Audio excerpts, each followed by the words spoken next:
నమస్తే, welcome to Telugu 360. Gandhi Bhavan మొత్తం అయితే హడావుడిగా నడుస్తూ ఉంది. ఏఐసిసి అధ్యక్షురాలుగా మరి మీనాక్షి నటరాజన్ గారు అయితే వచ్చారు. మొత్తం ఇక్కడ స్థానికంగా ఉన్న ఎమ్మెల్యేలు కానీ లేకుంటే తెలంగాణలో ఉన్న ఎమ్మెల్యేలు ఎంపీలు కూడా ఇక్కడికి వచ్చిన తరుణం అయితే కనబడతా ఉంది. మొత్తం కార్యవర్గ లీడర్స్ తోని కొంత కుతూహలంగా అయితే కనబడతా ఉంది.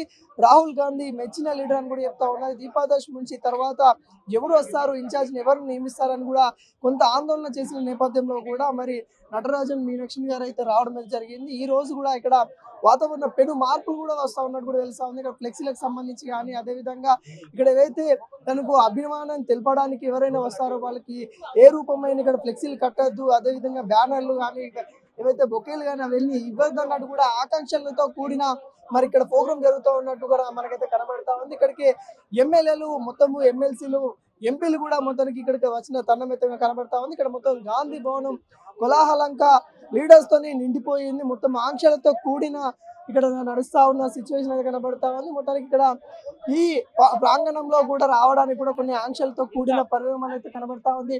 మనకి పాలకుర్తి నుండి మేడం అయితే కనబడతా ఉంది. ఒకసారిగా మాట్లాడే ప్రయత్నం చేద్దాం. మేడం, ఎలా అనిపిస్తా ఉంది ఈ రోజున ఇక్కడ హడావుడి నడుస్తా ఉంది? చాలా బాగుంది. అండ్ ఆల్సో మీనాక్షి గారితో ఈరోజు ఫస్ట్ టైం కలుసుకోవడం, సో తను రావటం కూడా మన తెలంగాణకి ఐ థింక్ అదృష్టంగానే. తెలంగాణలో ఎటువంటి మార్పులు వస్తాయి అనుకుంటా ఉన్నారు రాజకీయంగా? అంటే ఈ రోజు కూడా చూస్తే గాంధీ భవన్ నుండి ఫ్లెక్సీలు తీసేయాలన్న ఆకాంక్షలతో వస్తా ఉంది. ఎలాంటి మార్పులు ఉండబోతా ఉంది అంటే అక్కడ తెలుస్తుంది తను చాలా స్ట్రిక్ట్ ఇన్ఛార్జర్ అని. So women is a women, so she's very particular. So మీ అందరికీ తెలుసు. సో దాని గురించి we are very happy. So we are here to support that decision. Meenakshi గారి మార్పు ఏ విధంగా ఉండబోతుంది తెలంగాణ రాజకీయంలో? అంటే మళ్ళీ టర్మ్ కూడా కాంగ్రెస్ గెలిచి ధీటుగా వెళ్దామన్నట్టు కూడా చెప్తా ఉన్నారు. ఆ ధీటుగా ఉండబోతా ఉందంటారా? తప్పకుండా నెక్స్ట్ టర్మ్స్ కూడా కాంగ్రెసే గెలుస్తుంది. సో దీనికి మార్పులు కూడా తను మీనాక్షి గారు ఫస్ట్ రోజే చేయగలిగింది. So that will be definitely will be win again. ఈ విధంగా ఇక్కడ మొత్తం కాంగ్రెస్ పార్టీ మొత్తం అయితే భవన్ లో గాంధీ భవన్ లో ముఖ్యంగా లీడర్స్ తోనైతే నిండిపోయిన తరుణం అయితే కనబడతా. ప్రతి ఒక్కరు కూడా ఇక్కడికి వస్తూ ఉన్నారు.